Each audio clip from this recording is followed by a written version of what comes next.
সম্মানিত সমবেত মুসল্লিবৃন্দ, আল্লাহ রাব্বুল আলামিন বলছেন, ওয়ামা খালাকতুল জিন্না ওয়াল ইনসা ইল্লা লিয়াবুদুন। আমি মানুষ এবং জিনকে সৃষ্টি করেছি আমার ইবাদতের জন্য। একনিষ্ঠ চিত্তে তারা আমার দাসত্ব করবে, একনিষ্ঠ চিত্তে তারা আমার ইবাদত করবে। এই উদ্দেশ্যে মানুষ এবং জিনকে সৃষ্টি করেছি, তারা যাতে শিরক না করে, তারা যাতে আমার সাথে কাউকে অংশীদার স্থাপন না করে, তারা যাতে একনিষ্ঠভাবে শুধু আমারই দাসত্ব করে। আল্লাহ রাব্বুল আলামিন প্রত্যেক যুগে যুগে অসংখ্য নবী এবং রাসূল প্রেরণ করেছেন। যখন মানুষ আল্লাহর ইবাদত থেকে বিমুখ হয়ে গেছে, যখন মানুষ আল্লাহর দাসত্ব ভুলে গিয়েছে, যখন মানুষ আল্লাহর সাথে অন্য কাউকে সমকক্ষ মনে করেছে, যখন মানুষ আল্লাহর স্থানে কাউকে বসিয়েছে, তখনই আল্লাহ রাব্বুল আলামিন মানুষকে শিরক থেকে দূরে রেখে আল্লাহর তাওহীদের দিকে ফেরানোর জন্য, আল্লাহর দাসত্বের দিকে মানুষকে দাওয়াত দেওয়ার জন্য নবী এবং রাসূল প্রেরণ করেছেন।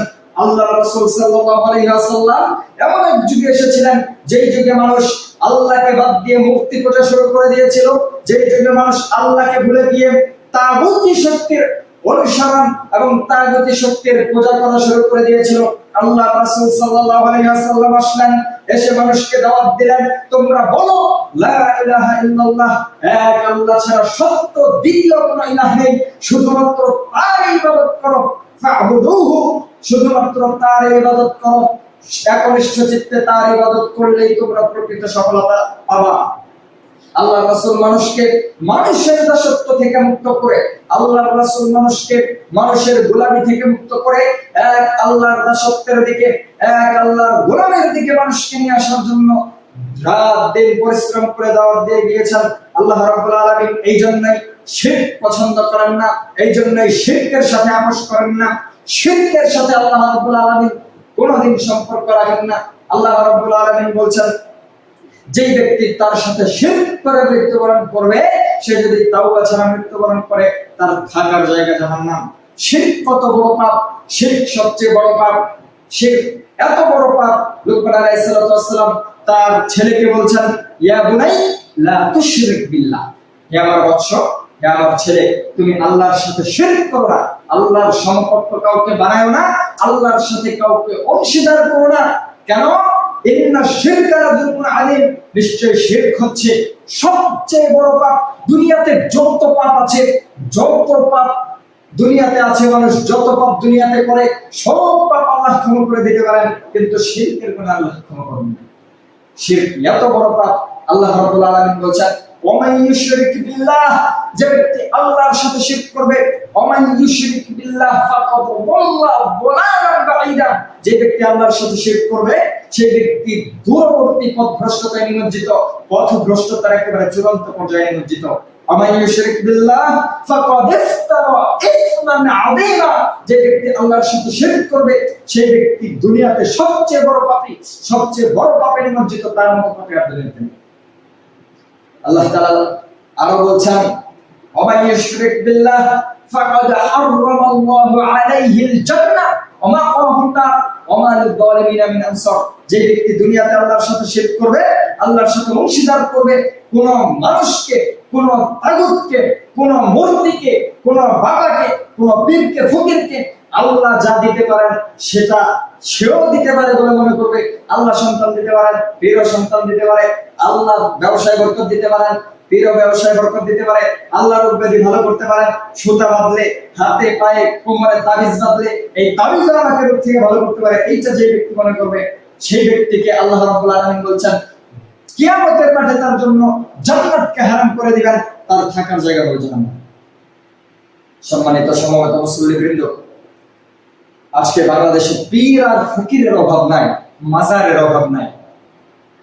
বাংলার মানুষ পীর, ফকির আর মাজারের পূজা করতে ব্যস্ত, আল্লাহ রাব্বুল আলামিনের ইবাদত ছেড়ে দিয়ে।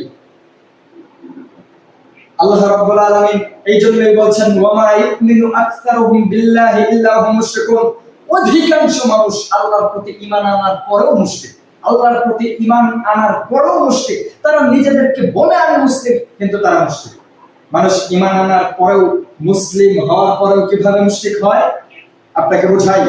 আপনি সালাত আদায় করতে এসেছেন, সালাতে দাঁড়িয়ে আপনি মুসলিম আল্লাহর ইবাদত করতে এসেছেন, নামাজে দাঁড়িয়েছেন, নামাজে দাঁড়িয়ে বলছেন আলহামদুলিল্লাহি রাব্বিল আলামিন আর রহমানির রহিম মালিক ইয়াউমিদ্দিন।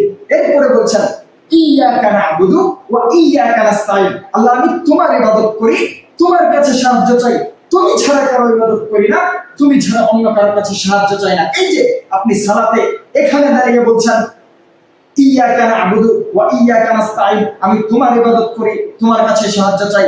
যখন সালাত শেষ হয়ে গেছে, মসজিদ থেকে বের হয়ে গেছেন, মসজিদ থেকে বের হয়ে গিয়ে দেখছেন আপনার ছেলেটা অসুস্থ, অনেকদিন ধরে ভালো হচ্ছে না, এবার আপনি চলে গেছেন পীরের কাছে, এবার আপনি চলে গেছেন তাবিজ আনার জন্য, এবার আপনি চলে গেলেন হুজুরের কাছে, হুজুর আপনাকে লাল সুতা বেঁধে দিয়েছে, হুজুর আপনাকে তাবিজ করে দিয়েছে, এই তাবিজ যতদিন থাকবে ততদিন সে ভালো হয়ে যাবে।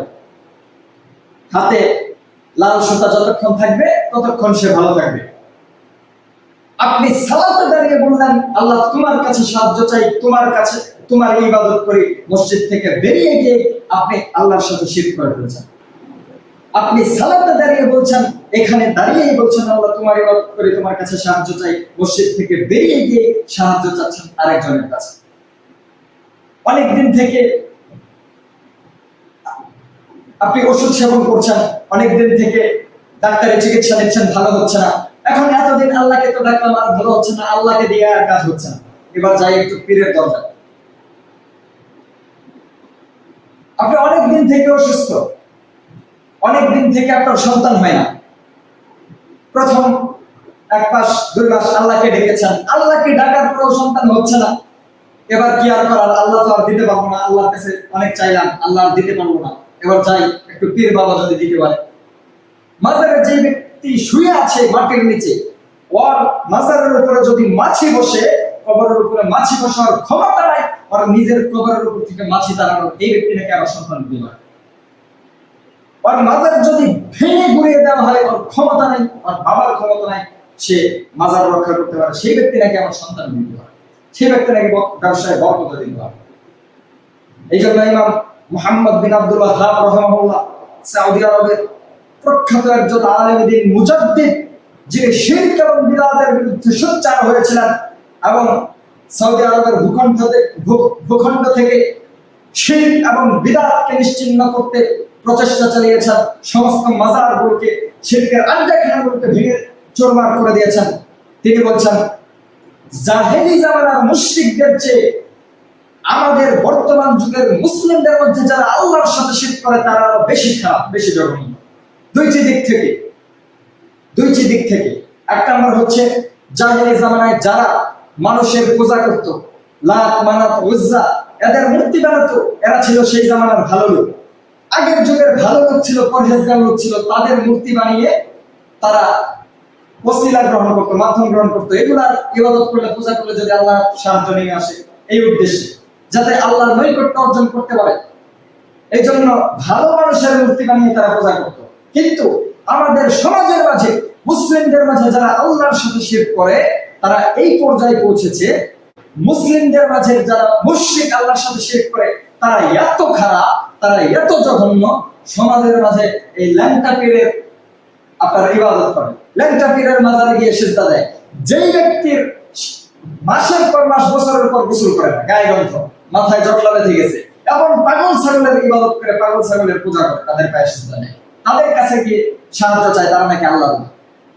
সেই যুগের মুশরিকরা তো ভালো মানুষের ইবাদত করতো, ভালো মানুষের মূর্তি বানাতো, কিন্তু বর্তমান যুগের মুশরিকরা খারাপ, যাদের গায়ের কাছে দিয়ে যাওয়া যায় না গন্ধ, পাগল ছাগল, এদের পূজা করে, এদের পায়ে সিজদা দেয়। আরেকটা দিক কি, সেই যুগের মুশরিকরা, আল্লাহর রাসূলের যুগের মুশরিকরা, আল্লাহর রাসূলের জামানার মুশরিকরা, তারা যখন ছোট ছোট বিপদ থাকতো, তারা যখন আনন্দে থাকতো, উল্লাসে থাকতো, বিপদ আপদ বড় মুসিবত আসতো না, তখন এইসব মূর্তির পূজা করতো। কিন্তু যখন তাদের উপরে বড় বিপদ চেপে আসতো, আল্লাহর পক্ষ থেকে কোনো পরীক্ষা আসতো, তখন তারা বলতো যে এইগুলা কি ডেকে আর লাভ হবে না, এইসব মূর্তি আমাদের উপকার করতে পারবে না, তখন তারা এক আল্লাহকে ডাকে, এইসব মূর্তি বাদ দিয়ে তখন আল্লাহকে ডাকা শুরু করতো।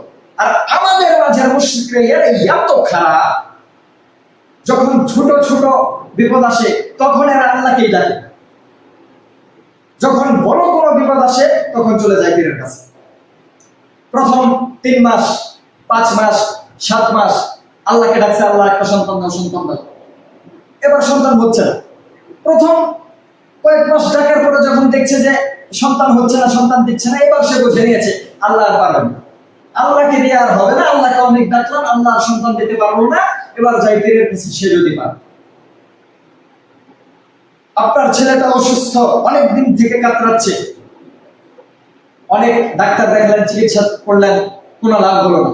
এবার যখন আল্লাহ দিতে পারলো না, আল্লাহকে ডাকলেন, আল্লাহ দিতে পারলো না, ছেলেটা অসুস্থতা ভালো হলো না। এবার আপনি গেলেন হুজুরের শরণাপন্ন হলেন। এবার আপনি গেলেন ফকিরের কাছে লাল সুতা আনতে আর তাবিজ আনতে। এবার আপনার ভরসা চলে গেল ওই তাবিজের উপরে। এবার আল্লাহ তো পারলো না, দেখি তাবিজ যদি ভালো করতে পারে। নাউজুবিল্লাহ মিন যালিক। আল্লাহ রাব্বুল আলামিন আমাদেরকে শিরক থেকে বেঁচে থাকার তৌফিক দান করুন। আল্লাহ রাব্বুল আলামিন আমাদেরকে শিরক বুঝে, শিরক জেনে শিরক থেকে বেঁচে থাকার তৌফিক দান করুন। আপনার ব্যবসা বাণিজ্যে বরকত নাই, আপনি লাল সুতা এনে লাগান আপনার ব্যবসা প্রতিষ্ঠানের দরজায়, তাবিজ ঝুলান যাতে ব্যবসায় বরকত হয়। অথচ ব্যবসা বাণিজ্যে বরকত দেওয়ার মালিক কে? ব্যবসা বাণিজ্যে বরকত দেওয়ার মালিক হচ্ছেন আল্লাহ। সন্তান দিতে পারেন আল্লাহ, রোগ ব্যাধি ভালো করতে পারেন আল্লাহ। আল্লাহ রাব্বুল আলামিন আমাদেরকে শিরক থেকে বেঁচে থাকার তৌফিক দান করুন। আমিন।